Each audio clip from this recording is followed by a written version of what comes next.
At the Marriage Foundation, we got an email from a wife. My husband is making me feel insecure. My name is Paul Friedman. I founded the Marriage Foundation, and if you have a problem you'd like to write in about, it is a free service, and we pick some of those questions to talk about in a video because it will help many people. You know, our approach at the Marriage Foundation is very different from what is usual out there in the world. I would say we are 1%. My approach is all about healing the marriage so that any issue that you have, any problem that you have, becomes smaller and smaller relative to the foundation of your marriage, which should be love, should be happiness and love.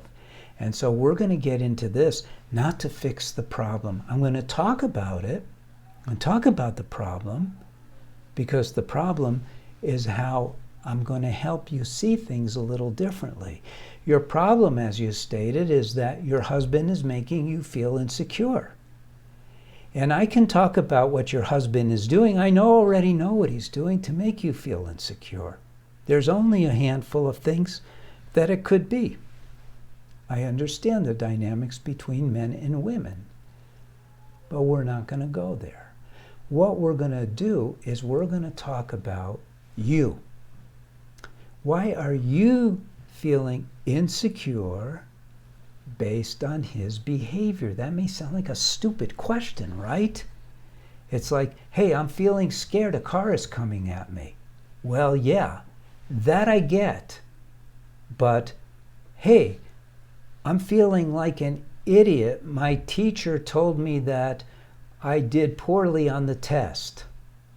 Well, that's more along the lines of your feeling insecure because of your husband's behavior. You see? Kids go to school, especially these days. Oh my God, did you notice I rolled my eyes? They're so sensitive, aren't they? And they go to class, and if the teacher says, hey, you only got a 50 on your exam, did you not study? And the kid goes, oh man, you're making me feel like I'm an idiot. And the teacher goes, what? If you would have studied, you'd have done fine. You wouldn't feel like an idiot. It's on you, buddy. Does the kid have the right to say the teacher is making the student feel like an idiot? Or maybe the student heard the comment as an attack.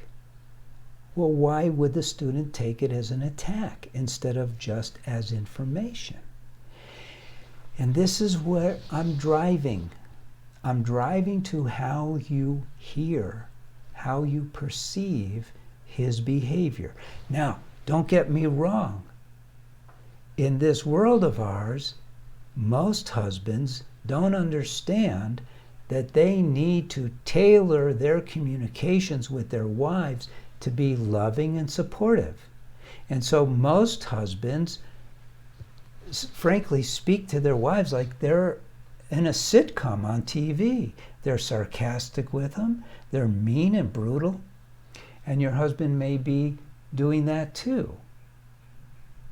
And you're not going to become insensitive to that. Of course that's going to impact you. However, it doesn't have to impact you if you're able to dodge the bullets. And that's what I want to talk about. I don't want to talk about you being able to change your husband. You can't. I do want to talk to you about changing your marriage because that's what's at the root of all the problems in marriage. But I also want to address this particular problem in a way that works for you. And I'm going to teach you a technique. So it's called, because I didn't invent this, it's called the feather bowling ball technique. And it's a communication technique, but in a way, everything about what's going on for you is about him communicating in a way that is stepping on your toes, that's impacting you.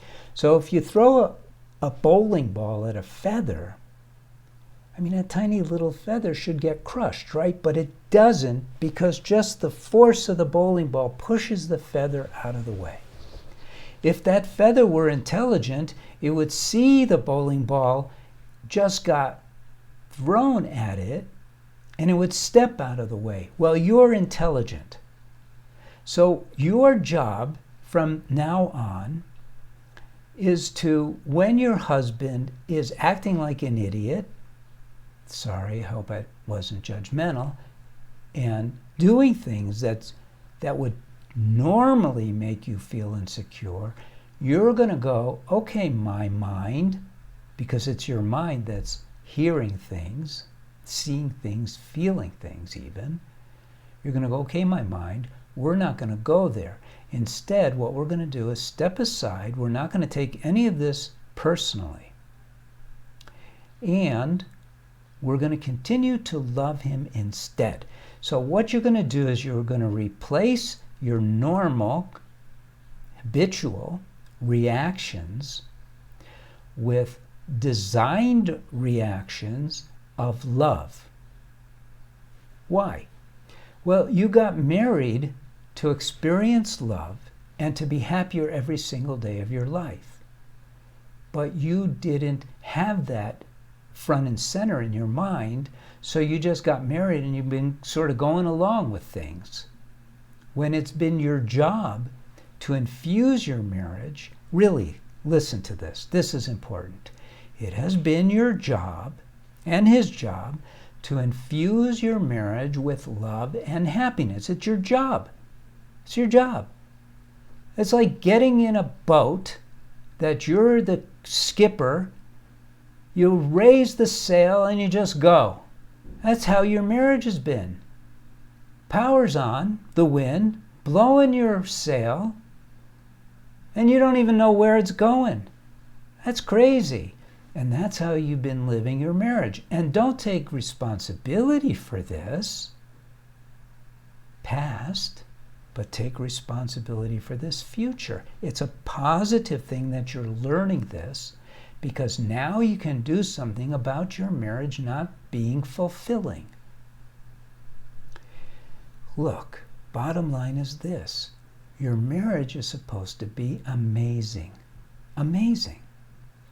And I know we know how to get people there because we've been doing it for 20 years. Now, they don't get there just by subscribing to these videos, which you should do. They've been getting there by using the courses that we have or reading one of the books and learning about marriage so that they can have why they got married. You got married to be happier every single day of your life.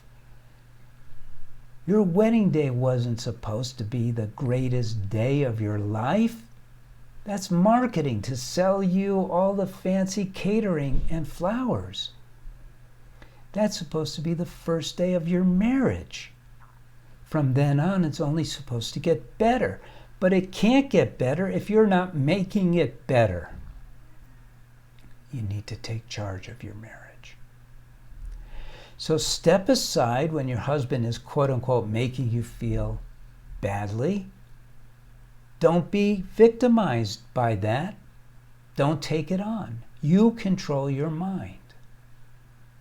That's part of being married. Because nobody is perfect. He's going to say things that are stupid. You're going to say things that are stupid. And each of you should learn how to communicate in a way where you're not getting bowled over every time that happens. And then turn it around. Start infusing your marriage with love and happiness so that you can enjoy the gifts of marriage that are the promised gifts of marriage. Love and happiness. What a coincidence. You have so much power because you have free will. You're not an animal. You have free will. You have total control over yourself. I sure hope that you take this seriously. If you have a question about this, leave it in the comments section. That's what it's there for. I respond to those myself. And like this video and go deeper into marriage. Marriage is amazing. Benefit from it. All right. Love and blessings to you both. And take care.